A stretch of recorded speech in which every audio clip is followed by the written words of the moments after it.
என் தாத்தனுக்கு நான் மரியாதை இருந்த கதை போட்டு நான் யோக்கிய போயவன் எவன் இந்த கதவை போட்டுனவன் கேட்டா மேலிட உத்தரவு. யாரா அந்த மேலிடம்? எவன்டா அந்த மேலிடம்?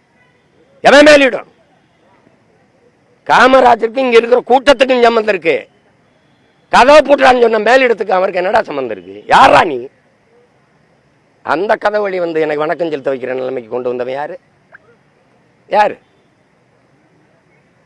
இந்த திராவிடங்க எப்படி ஆட்சி செய்வாங்கன்னு பாரு. தீரன் சின்னமலையா 2 கவுண்டர் அமைச்சர் அனுப்புறது, தெய்வ திருமகன் தாத்தா முத்துராமலிங்க தேவருக்கா 2 தேவர் அமைச்சர் அனுப்புறது, இமானுவேல் சேரனுக்கா தேவேந்திர 2 தலைவர் அனுப்புறது, அழகுமுத்து கோன் நம்ம பாட்டனுக்கா 2 கோனாரில் 2 பேர் அனுப்புறது, தாத்தா காமராஜருக்கா எவனாவது 2 பேர் இந்த நாடாரில் இருந்தானா அனுப்புறது.